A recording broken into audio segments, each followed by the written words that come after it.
trẻ đắm tình xuyên đôi. Và mùa xuân về là mùa xuân của tình yêu, mùa xuân của hạnh phúc, mùa xuân của sự giao hòa đất trời. Và xin được trân trọng giới thiệu cùng toàn thể quý vị, quý quan khách gần xa được biết, chú rể mùa thánh và cô dâu giảng mái của chúng ta cùng sinh ra và lớn lên tại mảnh đất Đà Sở Hoa thân thương.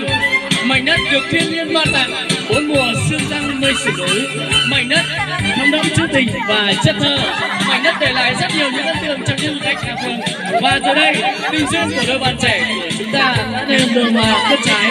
Ông Tơ bà Nguyệt đã tiếp tóc xe duyên cho đôi bạn trẻ cùng về chung một mái nhà. Vâng, chú rể mùa thánh của chúng ta đã đi được một vòng quanh trái đất và anh đã tìm được một người con gái duy nhất mà anh yêu.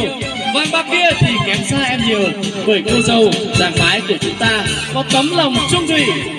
Và cũng chính bởi vì nàng, anh cũng đã phải cái đêm và cuối cùng anh cũng thốt với cô dâu giảng mái của chúng ta rằng: em ơi, chăn kia gối kia không êm, gối lụa không mềm bằng gối tay em. Và với tình yêu tốt đẹp và những tình cảm tuyệt vời nhất của cô dâu và chú rể của chúng ta dành cho nhau, chuyện gì đến cũng sẽ phải đến, phải không quý vị? Vâng, trong ta thì ăn cỏ của ta về ta tắm ao nhà vẫn hơn, phải không quý vị?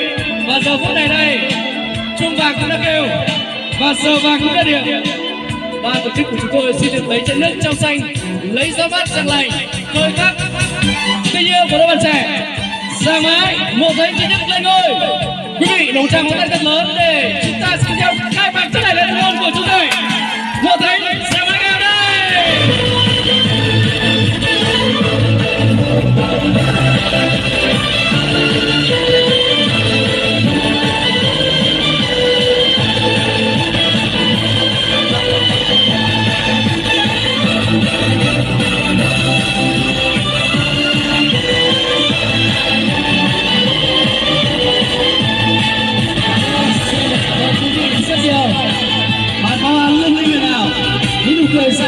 Những tràng pháo tay thật sự tuyệt vời của toàn thể quý vị để chúc cho hạnh phúc trăm năm đôi đôi yêu của đôi bạn trẻ của chúng ta mãi mãi được hạnh phúc trăm năm và những gì ao ước thêm mong.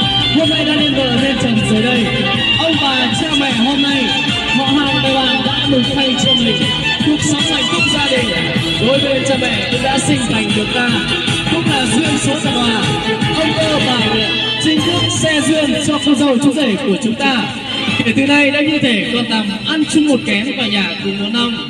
Kể từ nay như thể con năm, con quấn, con vít, con trong, con ngoài, cùng sinh con đẻ cái trong vui cửa vui nhà, cùng nhau chăm sóc ông bà và thờ cúng gia tiên. Vâng, kính thưa toàn thể quý vị, qua sông thì